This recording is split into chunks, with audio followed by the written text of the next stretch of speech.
Salut, aujourd'hui je vais te montrer 3 techniques de productivité que j'ai testées et qui fonctionnent à la perfection pour moi.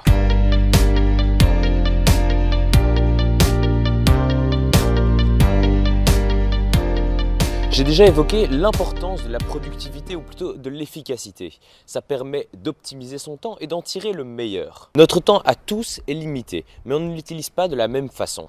Je te mets juste là une vidéo dans laquelle j'explique en long et en large pourquoi c'est aussi important pour moi. Et l'avion. Le but de la productivité donc, c'est de vaincre la procrastination. Mais la première chose que tu dois savoir sur la procrastination, c'est que ça ne se vainc pas en un jour. Vaincre la procrastination, c'est un petit peu comme arrêter de fumer. Ça met du temps, ça se fait petit à petit et ça demande beaucoup d'efforts. La première technique est assez connue dans le monde de l'entrepreneuriat, c'est la technique Pomodoro. Le but de la technique Pomodoro, c'est de travailler en plusieurs laps de temps. Ce sont souvent des laps de temps d'environ 25 minutes, avec 5 minutes de pause entre chaque laps de temps. De cette manière, ça te permet d'optimiser et d'être concentré à fond dans ton travail pendant ces 25 minutes parce que tu sais que juste après, tu auras 5 minutes de pause. Pendant ces 5 minutes de pause, tu ne dois plus réfléchir. Tu fais ce que tu veux, tu vas boire un verre d'eau, tu vas vite aux toilettes et puis après, tu te remets à bosser pendant 25 minutes. Parfois, on peut comme ça enchaîner 4, 5, 6 Pomodoro en un coup. Je te laisse faire le calcul, ça fait rapidement 2-3 heures de travail enchaînées d'affilée. Ce sont des heures extrêmement productives et je te conseille vivement de tester cette méthode. La technique Pomodoro ne fonctionne pas pour tout le monde. Pour moi, je sais que ça fonctionne très bien, mais j'en connais d'autres pour qui ça ne fonctionne absolument pas. Il y en a pour certains, ça les stresse de savoir qu'ils ont un timer juste à côté d'eux. Pour d'autres, ils préfèrent avoir des plus larges laps de temps. Tu dois le tester pour savoir. Je sais que pour moi, ça marche extrêmement bien pour apprendre mes cours par exemple, mais je sais que c'est complètement inutile pour le montage pour moi par exemple. Ça me demande de la concentration, mais je n'ai pas besoin d'interruption. Ça ne s'applique donc pas à tout et c'est très personnel. Mais je te conseille vivement d'essayer tant les résultats sont incroyables si ça marche vraiment pour toi. Il existe des dizaines et des dizaines d'applis que tu peux télécharger, mais il y en a une en particulier qui a retenu mon attention. Cette application est payante et elle s'appelle Forest. Forest utilise le principe de la gamification, c'est-à-dire de rajouter un côté amusement dans le travail. L'application Forest fonctionne comme une autre application de Pomodoro. Ce sont des laps de temps. Sauf que là, à chaque laps de temps, tu plantes un arbre fictif.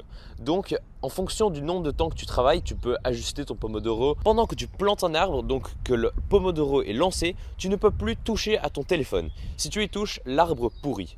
Et crois-moi, la sensation de défaite est affreux quand tu vois qu'un arbre est pourri. Ça peut t'aider non pas seulement pour le travail, mais ça peut aussi t'aider pour par exemple, si tu as trop tendance à aller sur ton téléphone dès que tu es avec des amis, ça t'aide à ne pas y toucher. C'est exactement le même concept que toutes les autres applications, sauf que là, ça donne un sens à ce que tu fais. De plus, avec chaque arbre planté, tu récoltes des points. Et au bout d'un certain nombre de points, tu peux planter un arbre dans la vraie vie, dans le monde réel. Toute la communauté de Forest a déjà planté des milliers d'arbres et ça ne fait que s'agrandir chaque jour. C'est surtout pour ça que je t'invite à rejoindre Forest. C'est parce que quand tu travailles, il y a des arbres qui se plantent. Et c'est du positif grâce à du positif. La deuxième technique, et je sais que je vais en décevoir beaucoup avec ça, c'est de ne pas être multitâche. Il ne faut pas essayer de faire plusieurs choses à la fois, car ça ne marche pas. Le cerveau humain n'est pas fait pour ça. Quand tu penses être en train de faire 2 choses à la fois, c'est en fait ton cerveau qui switch constamment de l'un à l'autre, ce qui fait que tu es moins concentré sur les deux. C'est beaucoup plus efficace de faire une chose à la fois et de se concentrer à fond dessus. Le résultat sera meilleur d'abord, tu obtiendras un travail fait de meilleure qualité et ensuite ça ira plus vite au final. Quand on essaye d'être multitâche, c'est là qu'on fait beaucoup d'erreurs d'inattention. La dernière technique que je veux partager avec toi aujourd'hui, c'est la technique des 5 minutes. Souvent, le gros problème pour être productif, c'est de s'y mettre, se mettre à bosser. C'est le plus dur, de passer d'un état de larve à un état de productivité. Ça, c'est dû à un manque de volonté, car on sait qu'on va devoir faire un effort qui va nous demander de la concentration, de l'énergie, et donc on en est découragé d'avance, même si c'est quelque chose qui nous plaît. La solution à ça que j'ai trouvée, c'est de se dire « je m'y mets pour 5 minutes ». Donc, dans notre tête, on se met d'accord avec nous-mêmes pour ne s'y mettre que 5 minutes. Déjà, là, l'effort psychologique à fournir est beaucoup plus faible. C'est beaucoup plus simple de se dire « je m'y mets 5 minutes » plutôt que de se dire « allez, je vais m'y mettre pendant 2 heures ». Sauf qu'après 5 minutes, tu ne t'arrêteras pas.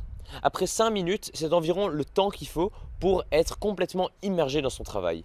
Et à ce moment-là, tu ne ressentiras plus l'envie de vouloir aller faire quelque chose d'autre, de vouloir arrêter.